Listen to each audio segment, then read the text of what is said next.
Good morning, Columbia. We appreciate you riding with us. I'm Curtis Wilson. I'm Tyler Ryan. Thursday morning. Sharp, I like that. Thanks, man. Yeah, Nice. coordination there. Yeah, trying to coordinate today. There you go. Good. Got to keep up with you. There was like a lot of flooding and stuff that happened yesterday. I didn't see a drop of rain. I didn't see any rain at all either. But remember, flooding can come from other places. Right. The water trickles down. It comes down into our lakes and streams, and then it continues on to the equator. So Yeah. A lot of heavy rains they were talking about. Yeah. It's like, crap, I didn't see it. So, I mean, that's why, like, when we have a heavy rain, you know, like a whole, like, region, say, southeast, it may be dry, and then the flood stages stay in play for, like, 3 or 4 or 5 days. Yeah. Not because of our rain, but the rain that trickles down. Yeah, it was supposed to be like a little league AAU championship game, and it couldn't play because the downpour caused this huge flood on the field. So, try to do it today. Yeah. Well, we got more rain coming in for the next several days, too. So. Right. That works. Scientists have identified a previously unknown 86 million year old dinosaur species. They named it the Dragon Prince of Mongolia. In the journal Nature, scientists say the dinosaur was small compared to its larger relatives like the T-Rex. In fact, this newly identified species is its closest known ancestor. Well, scientists believe it served as a transitional species from early Tyrannosauroid species. These findings suggest these big migrations between Asia and North America led the species to evolve into a gargantuan size before going extinct about 66 million years ago. If they're so big, imagine the boats they had to take from Asia to America. I think they were able to just probably jump across the... Can't jump across the ocean. They ain't that big. They're gargantuan. Well, you can use all the big fancy That's words huge. you want. Huge. Huge. Yeah. It's huge. It's huge. Great. No one's ever seen something so great. I mean, people will be talking about that forever. So big. So big. So great. Yeah. Here it is, your first trivia question. In honor of National Red Rose Day, which president made the rose the national flora emblem of the U.S.? Theodore Roosevelt, Harry S. Truman, Bill Clinton, Ronald Reagan. Well, I mean, I always like to say Ronald Reagan. I always pick him for everything, but I don't think in this case it's accurate. I feel like Teddy Roosevelt always did stuff. Yeah, the teddy bear, roses, seems like that go hand in hand. Yeah, I think you're right. Yeah. I'll go with the old teddy bear. All right, I'll go with Teddy. Right. Theodore, why not? There's a QR code somewhere. I think it's this way this time. Yep, to my right. There you go. Stage right. There it is. Well, sometimes, It moves. it moves. Yeah. Try to keep me guessing. I know. All right, so it is Magic Day, Curtis. Magic Day. Now, the first recorded magic trick was performed by Didi in ancient Egypt around 27 BC. It's said to have been the old cup and ball trick. That's what they say anyway. Now, the word magic comes from the Greek word magia, which is also used to describe charm, a spell, supernatural powers, sorcery, witchcraft. These are all performed by the Magi, by the way. And John Eugene Robert Houdin is considered the first modern magician, born in 1805, a name that would be used later on by a magician named Harry, only he put an I on it, Houdini. That's where he called himself that. Of course, there have been many famous ones who followed: Copperfield, Glane, Penn, Teller, Siegfried, Blackstone, Henning. Do you have a favorite magician? That guy Blaine who does some crazy stuff. Yeah, he's pretty good. I don't believe for a second Copperfield got rid of the Statue of Liberty. I like the magician that we have here in Columbia as well. What's his name? Oh, John Tudor. Yeah. Yeah, John Tudor's good. He taught me a trick. Did he? Do you know it? Ordinary pin right here, right? Yep. Pretty much hard, sturdy rubber. There you go. Learn that. You're a sorcerer. Aurora had that look like, really? She's mesmerized by it. What are you talking about? Yeah, for sure. All right, well, happy Magic Day, buddy. I'm going got to it. disappear over here. All right. What you got? Oh, yeah. You don't normally have like all kinds of great sports and things to tell me about. I'll do it next hour. How about Texas legalizing, get this, shooting sheep from a helicopter? As of September 1st, it is legal in Texas to hunt sheep via chopper. Are they having sheep problems? Yeah. Apparently, there were North African imports introduced in the 1950s. They now overgraze drought-ridden land, rangeland. So they're doing damage to, the farms and the ranches and things. And so it costs about $1,000 an hour. Ranchers are excited about it. Chopper services cost $1,000 an hour, and trophy hunts already run several $1,000s on foot. So I think it's going to be not only good for the environment, but also good business too. Okay. So there you go. If you ever want to shoot a sheep from, you want a nice wool sweater in a unique way that tells a good story, take it from a chopper, I suppose. Okay. It's Texas, man. I don't know. It's just what happens. Goes into effect September 1st, by the way. That's all right. Okay. So there you go. Greg Abbott, the governor down there, signed that into law. Good old Lone Star State. The more you know. Things are you're from Brooklyn. Yeah. Used to live in Texas though. Are things really bigger there? Yes. I would think they'd have to be. It's a big state. Let's go to weather. Who says bears can't enjoy the finer things in life? Well, this one bear decided to see how the other side lives. Well, you guessed it, in Florida. Residents in the multi-million-dollar Punta Gorda Isles community saw the bear roaming inside the neighborhood on Sunday. One resident found the furry one taking a dip in their hot tub. The bear then took a nearly 6-hour nap on their lanai. Florida wildlife officials say the bear was relocated on Monday night. Shouldn't have that story began with a Florida bear? It's nearly 6 hours. They let the bear sleep. Well, it's got to take a little nappy. Okay. Enjoying the day. He was on the lanai. Any word if you saw Dorothy and Sophia? No? Okay. Nothing? Nothing. All right. We asked you this trivia question, and now we're going to look for the answer. Which president made the rose the national floral emblem of the U.S.? Oh, it was Ronald Reagan. Guy you thought was. Ronald's you wanted to take him. Yes. Yeah. Responsible for all good things. He did this in 1986, by the way. Yeah. We went with the other guy. Teddy. The teddy bear Roosevelt. guy. Yeah. How do we do on the QR code? Not good? No, not good. No, he just doesn't have it. Oh, okay.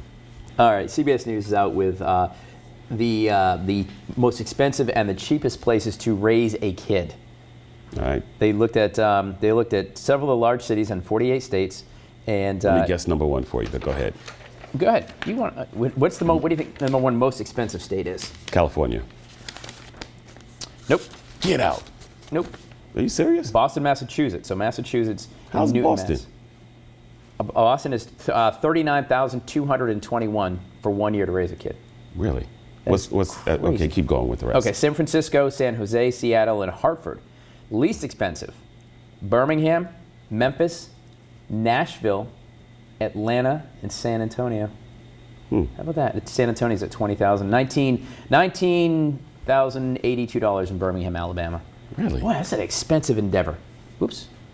That is an expensive endeavor. I'm just surprised it's not California because everything's high there. Yeah, no, I'm actually all kind the of way over shocked. to Boston, you said. Yeah, Boston, Massachusetts. Boston, well, then it goes back to California. You got San Francisco, San Jose. But you're right, I would think Los Angeles, Yeah. not going to lie. Well, But San Fran and then San Jose, so they're 2 and 3. But they're all within like 1,000. yeah, that's true. Got a good hour in front of us. We're going to talk plumbing if you're in the market for a new plumber. Some things to look out for and some things you want to, good and bad things. Okay. So things you want to ask and then things you might want to say, this probably isn't going to work out for me. Plumbing is a good profession. It is a good profession. Everybody needs a plumber at some point soon. No, for sure. That and HVAC. Yes. Oh, Robert Donahue. Shouts to Donahue Plumbing. He came. I had a not plumbing. HVAC. I had a HVAC issue the other day. You were stopped up. Oh no. HVAC. Oh, okay. Oh, HVAC. Okay. HVAC. Just checking. And he literally, I called him or I sent him a text or something like 6 o'clock, whatever night it was. He was there the next day fixing it. Good. So. Yeah. Especially this time of year because it's starting to get hot. So a lot of folks it was awful. working on the AC stuff. Awful. All right, so we can't wait for the plumber to come up. Yeah. Talking AC, but Just a bit. got the plumber. That's right. Yeah. But first, let's go ahead and talk Stopped about. up? No, Oh, it's the plumber. stopped up. Sorry, go ahead. HVAC. Oh, the plumber. Yeah. Go on. You got me all confused. All right, Tyler teased this one, but here's the story on dining and dashing. It's making somewhat of a resurgence, minus the dashing part. So check this. This is what's happening. Waitresses and waiters around the U.S. about a new eat and return scam where people are eating a majority of the meal and then returning it for a refund, saying they didn't like it. One fed-up waitress went to TikTok to vent about the scam, saying that 2 diners ate around 7 different meals from burgers to shrimp pasta. Many online blamed her manager for not stepping in, to which the waitress responded, saying they agreed to remove all the items from the bill. So you eat half the burger and go, nah, I'm going to try the hot dog instead. No, this is awful too. Let me try some pot roast. You know what I mean? The pasta had 3 noodles left on the plate when they returned it. I mean, if I'm at the restaurant and righteously and I have 3 bad meals in a row, I'm just going to find a new restaurant. Well, it's really not about the food being bad here. True, but I mean, how many times would realistically somebody, I mean, you're right. I think the manager needs to step in. After about the second time, I'd be like, hey, boss, can you go talk to... No, I mean, even the first time, if it's 3/4 eaten, I mean, come on. Really, it was that bad, but you almost ate it all. Yeah. All right. We're told the diners were laughing at her as well. At the waitress. At the waitress. As they would pull in the scam. Lord. It's a simple transactional system. You sit down, you eat, you pay for your meal, and you leave. No fuss, no muss. Yeah. What's wrong with this one? Here it is, your second trivia question for the day. What is the most popular casual dining chain in the U.S.? Applebee's, Chili's Bar and Grill, Olive Garden, Texas Roadhouse. Probably C or D. Casual dining.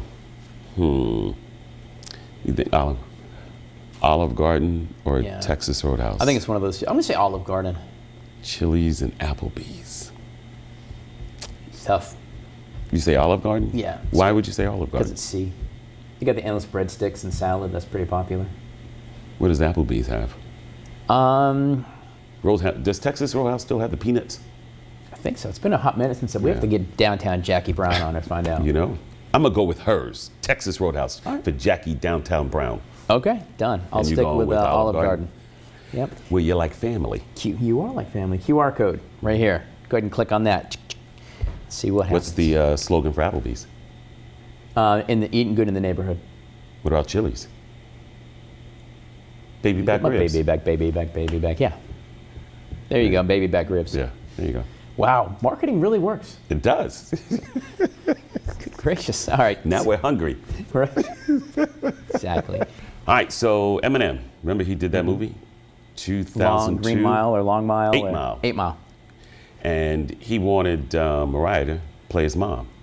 Who? Mariah Carey. Oh, okay. So Mariah didn't want to even talk to him and take his call, but she finally did. Right. They talked for a little bit, and then when Eminem revealed that he wanted Mariah to play his mom, her insecurities kicked in. She didn't want to do it, so she turned it down. Yeah. Okay. That led to the feud, the music feud between Mariah and Eminem, which continues today a little bit. Well, not as much as it did back then. But who played Eminem's mom in 8 Mile? Anybody remember? That movie? I don't remember that movie at all. I mean, I remember the name of it. Ah, there you go. Somebody has the winner. Who? Kim Basinger. Kim Basinger. Yeah. Okay. Played Eminem's mom in that movie. Also, too, Columbia Fashion Week in Goodwill. They're going to be doing the Thrift the Runway. Threads for a Change. Okay. So they're going to do a free fashion show promoting sustainability and second chances. It's going to be on June 28th, Lexington Goodwill location. It's going to feature thrift pieces styled by Columbia Fashion Week team to showcase creative and stylish looks. I think that's pretty cool what they're doing. That's pretty cool. Oh, yeah. Don't forget the Big Red Barn. Their Hero Singer Songwriter show is tomorrow night at the Lexington Amphitheater. What is it called again? It's called the Hero Singer and Songwriter Show. Nice. So that's, remember I was at the Big Red Barn last week. So, but it's in Lexington, not What time does it start? I believe it starts at 7 o'clock. All right. So it should be a good show. Yeah. Absolutely. They do some great stuff over there. Yeah. Yeah. The unique flavor of a well-known craft beer now has a companion lip balm. Beauty company EOS has partnered with Blue Moon Beer to make a Blue Moon flavored lip balm. It's part of Molson Coors' plan to revive the beer brand. Blue Moon has Valencia orange flavored brewed into it, and the lip balm is inspired by that punchy orange flavor. The lip balm packaging also portrays the Valencia orange. Okay. So if it's Blue Moon, is that beer? No? Yeah. Well, it's a, yeah. So you put this lip balm on, right? Right. And you get pulled over for speeding or crossing over a line, and the officer says, how much you had to drink tonight? You smell it. That's a great, yeah, but it smells that way, though.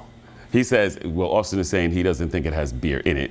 But to Tyler's point, it's right. If you smell it, yeah. Yeah, the odor of intoxicants. Yeah. Okay. Well, there you go. He says he'll blow into the little thingy and he'll be fine. Blow into the little thing. It's always a... Trivia question, what is the most popular casual dining chain in the U.S.? It is Olive Garden. Yes. Olive Garden. Check your QR code. QR code, let's see. 62% of people picked Roadhouse, 25 Applebee's, 13, I guess, Chili's, and nobody picked Olive Garden. See? They all went with me. I know. Well, you should always bet on Ty. They didn't this time. Clearly not. They left you alone, standing alone. That's all right. I'll take the win. Got your birthdays. That means people feel like I do. Should have been Texas Roadhouse. Happy birthday. Why does Crystal Garrett sound familiar? She was Miss Columbia, I think, at one point. Okay. Yeah. Wait, was she wasn't the one that was on like American Idol or something, was she? No. Mm-mm. Okay. She was a beauty pageant queen. Okay. Yeah. All right, there we go. All right, so sometimes you just got to unplug. You got to recharge your brain just a little bit. Okay. You got a few steps to do that. You can drop into your senses. Choose one like touch, smell, whatever, and focus your attention on just that particular tactile or that smell or something. Oh, say that again. I wasn't paying attention. You can literally shake it out. Stand up and shake the sillies out. That's going to help you kind of de-stress. Box breathing. You inhale for 4 counts, hold for 4 counts, exhale for 4 counts, and then hold again. When you said box breathing, I'm thinking you want somebody to climb in a box and breathe. As long as you poke holes in it, I think you'll be okay. Literally put your hand on your heart. Okay. And of course, try some fresh air. Get outside, open a window. According to mental health expert, nature, natural light, and a brief change in environment can help the brain recalibrate. That's good. So there you go. You need that sometimes. There you go. What else you have? Want to thank Michael Wilson from One Tom Plumber.